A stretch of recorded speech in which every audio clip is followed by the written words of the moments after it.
दरभंगा जिला के केवटी विधानसभा क्षेत्र के अंतर्गत खिरमा बाजार में all India Majlise Ittehadul Muslimeen party के नए कार्यालय का भव्य उद्घाटन किया गया।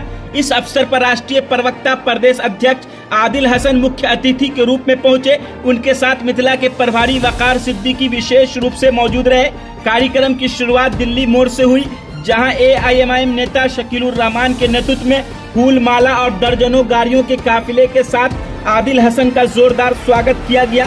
दिल्ली मोड़ से बाइक रैली के रूप में पार्टी कार्यकर्ताओं के साथ नए कार्यालय तक पहुंचे। रास्ते भर आदिल हसन जिंदाबाद, बैरिस्टर असदुद्दीन ओवैसी जिंदाबाद, अख्तरुल ईमान जिंदाबाद जैसे नारों से पूरा केवटी विधानसभा क्षेत्र गूंज उठा। कार्यालय उद्घाटन के मौके पर आदिल हसन ने कहा कि सिर्फ एक पार्टी कार्यालय नहीं बल्कि सेवा केंद्र होगा। उन्होंने बताया कि विधानसभा क्षेत्र में जिन लोगों के नाम मतदाता सूची से कटे हैं, जिन्हें किसी सरकारी समस्या का सामना करना पड़ा है, उनकी मदद के लिए यह पार्टी का एक प्रतिनिधि नियमित रूप से बैठा रहेगा। कार्यक्रम में भारी संख्या में कार्यकर्ता शामिल हुए, जो अपने नेता की एक झलक पाने को उत्साहित नजर आए। मौके पर उपस्थित प्रमुख लोगों में जलालुद्दीन, फखरुज्जमा, डॉक्टर सनाउल्लाह, शहाबुद्दीन, आमिर खान, नेहाल अख्तर, आजाद, सफदर, हाफिज इम्तियाज, हैप्पी भाई, हादी इमाम, राशिद अबू शहमा, फूल साहब, चांद साहब सहित कई अन्य गण्यमान शामिल रहे। बाकी खबर में आप 24 दैनिक बिहार ग्रामीण पर देखिए। मीडिया से बात करते हुए राष्ट्रीय प्रवक्ता आदिल हसन ने क्या कुछ कहा और कार्यालय को लेकर क्या कुछ विशेष रूप से कहा शकीलुर रहमान के बारे में। वहीं आगे मीडिया के सवालों का जवाब देते राष्ट्रीय प्रवक्ता आदिल हसन ने जब उनसे पूछा गया कि केवटी विधानसभा में क्या प्रत्याशी आप उतारेंगे, तो उन्होंने कहा निश्चित रूप से हम लोग का इरादा है केवटी विधानसभा में प्रत्याशी उतारने का, और कार्यकर्ता का जोश देखकर लग रहा है। और देखिए इस मौके पर मीडिया से बात करते हुए क्या कुछ कहा उन्होंने, वह हम आपको आगे वीडियो में सुना रहे, तो जरूर देखिए आगे। की धरती पर आपका बहुत बहुत स्वागत। केवटी में पहुंचे हैं, पार्टी का कार्यालय का उद्घाटन हो रहा है शकील साहब के नेतृत्व में। ये बहुत अच्छी पहल है। शकील साहब ने एक अच्छी सोच दी है कि कोई भी समस्या के लिए, अभी खासकर SIR का मुद्दा चल रहा है, जिसमें हजारों नहीं लाखों की तादाद में पूरे बिहार से लोगों का वोटर लिस्ट में नाम कट गया है। कहीं पर महिला का नाम दे दिया, वहाँ पे पुरुष का फोटो, पुरुष का। इसीलिए शकील साहब ने एक फैसला लिया कि यहाँ पर केवटी विधानसभा में और अगल बगल में एतराफ में जब भी जो भी वोटर लिस्ट से संबंधित या कोई भी संबंधित परेशानी होगी, उसके लिए ये कार्यालय ये खोले हैं। यहाँ पर कंप्यूटर रहेगा, यहाँ पे पूरा सिस्टम रहेगा। शकील साहब 2-3 ट्रेनिंग एक्सपर्ट को यहाँ वो रखेंगे, वो पंचायत और वार्ड से कोऑर्डिनेट करेगा, उनकी मदद करेंगे। जो भी समस्या है, क्योंकि शकील साहब पढ़े लिखे हैं, यहाँ के मुकामी हैं, यहाँ की जन समस्या लोगों ने इनसे अप्रोच किया, तो एक बाज़ाब्ते प्रोफेशनल सिस्टम के तहत ऑफिस इन्होंने खोला है। और हम इनको मुबारकबाद देते हैं कि इन्होंने एक अच्छी पहल की है। बिहार के सीमांचल में ये ऑफिस खुला ही था वहाँ SIR के मुताबिक, और दरभंगा में ये पहला ऑफिस है। और इसी तरह हम लोग के जो जलाल साहब जिला अध्यक्ष हैं, और मेरे अतारी साहब हैं, वकार साहब हैं, राशिद साहब हैं, जो भी पूरा इलाके के जो जिम्मेदार हैं, और आज ही इसी क्रम में फैसल साहब भी जाले में खोल रहे हैं। जो भी समस्या होगी उस समस्या का समाधान करने के लिए MIM एक ऑफिस शकील साहब के नेतृत्व में यहाँ खुली है, ताकि यहाँ के लोगों की समस्या और परेशानी को दूर किया। ऐसा माना जा रहा है कि इन क्षेत्रों में MIM प्रत्याशी के तौर पे चुनाव भी लड़ाएगी, कैंडिडेट को भी चुन रही है। क्या यह कार्यालय उस मकसद से भी खोला गया है? MIM 24 घंटा 365 दिन 5 साल काम करने में विश्वास। समस्या का आपने देखा कि बिस्पी में बुचौल जो है वो वफ की जमीन पर बन रहा था, उसमें असथू में, उसमें सबसे पहले MIM के लोग हैं, वकार साहब, उनके साथ राशिद भाई, फैसल साहब, शकील भाई, पूरी टीम गई थी। जो भी समय, उससे पहले कब्रिस्तान को स्कूल जबरदस्ती उसमें खोला जा रहा था, उस समस्या में भी कोई भी माइनॉरिटी इशू या बिना माइनॉरिटी के भी इशू जो भी रहता है, जो समाज के मुद्दे रहते हैं। आपने देखा कि दरभंगा एयरपोर्ट है, प्रधानमंत्री और आज जदयू की सरकार, आज भाजपा की सरकार जदयू पे टिकी हुई है। इन दरभंगा एयरपोर्ट की स्थिति देख लीजिए, हर कुछ जो फेयर है, ऑल इंडिया फेयर चार्ट देख लीजिए, उसमें दुगना तिगुना फेयर, कोई सुविधा नहीं यात्रियों के लिए। इलेक्शन से पहले इनको ऑपरेशन कर दिया गया। नरेंद्र मोदी की सरकार जब बताए, संजय झा जी बताएं, यहाँ का MP गोपाल ठाकुर, यहाँ का अशोक यादव MP जी बताएं कि आखिर आप जो नरेंद्र मोदी की 11 साल ये सरकार को हो गई, दरभंगा मिथिलांचल को आपने क्या दिया? बाढ़ की तबाही वही है, आप देख लीजिए, बाढ़ का कोसी आएगा, अभी नेपाल से पानी छूट रहा है। अटल बिहारी वाजपेयी ने वादा किया था, वाजपेयी जी ने, कि कोसी डैम बनेगा। यहाँ का आप प्रधानमंत्री आते हैं, सहरसा सुपौल का लेकर आप खोल देते हैं कि ट्रेन जाएगा गुजरात में। आप वहाँ पे semi conductor factory, textile factory, defence corridor, pharmaceuticals corridor, ये बिहार को कब मिलेगा? जो नीतीश कुमार सुबह शाम चालीसा पढ़ते थे, बिहार को स्पेशल स्टेटस मिले, आज नीतीश कुमार की पार्टी की बैसाखी पे नरेंद्र मोदी की सरकार है, तो बिहार को क्यों नहीं स्पेशल स्टेटस मिला? ये नीतीश कुमार और उनके जो लोग हैं, उनके मंत्री बताएं। जाले के मंत्री हैं, नकली दवा बेचने में नाम आया है, बतलाएं नरेंद्र मोदी, बतलाएं नीतीश कुमार अपने कैबिनेट में उस मंत्री को किस मुंह से रखे हुए हैं?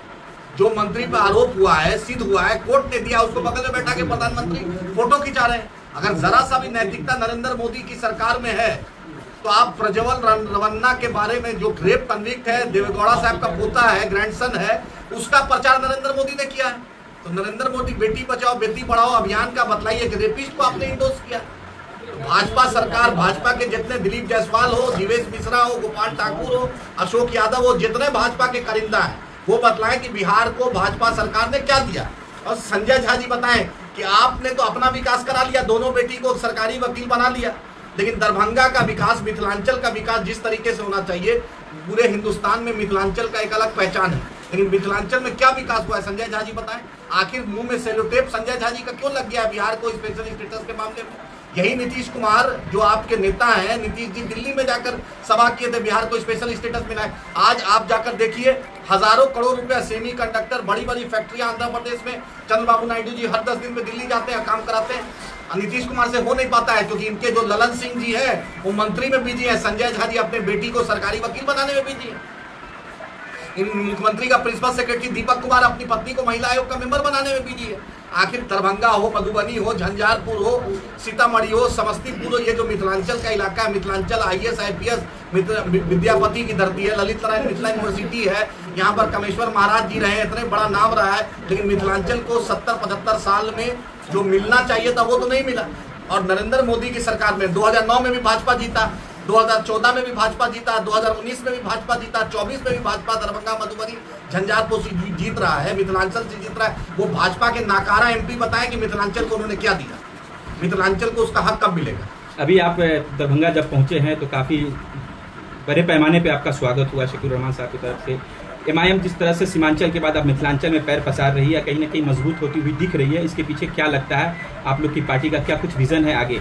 इसके पीछे ये है कि हमने मजबूती से लोकसभा वकार सिद्दीकी साहब लड़े, शकील साहब हों, जलाल साहब हों, अत्तारी साहब हों, राशिद साहब हो, वकार साहब हो, पूरी टीम, यूसुफैन हो, मेरे निहाल भाई, आमिर भाई, सब मिल के चलता है। और डॉक्टर साहब के भाई जो हैं, डॉक्टर साहब हैं, उनके भाई JK भाई, सब लोग, शफकत भाई, शनाब, फैसल साहब मिल के काम कर रहे हैं। काम मिल के कीजिएगा, टीम वर्क होगा, कामयाबी मिलेगी। क्या आने वाले समय में हम इस बात का शुक्रगुजार हैं कि शकील साहब ने पूरी पार्टी को जोड़ने में बड़ी मदद की और सबको दिल खोल के इस्तकबाल करते हैं और पार्टी के लिए समर्पित हैं।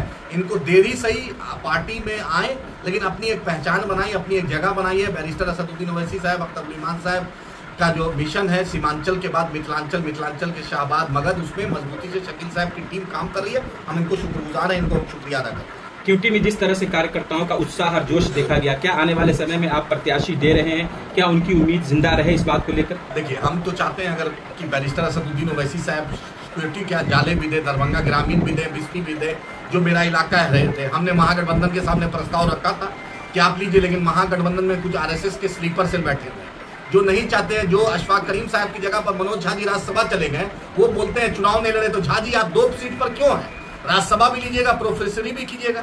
आप बतलाइए ना, आपके बूथ पर भाजपा को वोट मिलता है, आप अपने लोग को कितना वोट दिलवाते हैं? आप तो दिलवाते नहीं हैं। तो मिथिलांचल में मैं फिर से राजद के लोगों को बतलाना चाहता हूँ, आप पूरा मिथिलांचल खाली था, आप जीत नहीं पाए। जब आप भाजपा को हरा ही नहीं पा रहे, 2009 में नहीं हरा पाए लोकसभा में, 14 में नहीं हरा पाए, 19 में नहीं हरा पाए, 24 में नहीं हरा पाए, MIM को मौका दीजिए, MIM इंशाल्लाह हराएगी। नहीं, कार्यकर्ताओं में इस बात की उम्मीद है, आप बाकी नाराज भी हो जाते हैं कभी कभी कार्यकर्ता, जब पार्टी आप लोग नहीं देते हैं अपना कैंडिडेट। तो कार्यकर्ता रीढ़ की हड्डी है पार्टी की, कार्यकर्ता के बिना कोई भी पार्टी अधूरी है।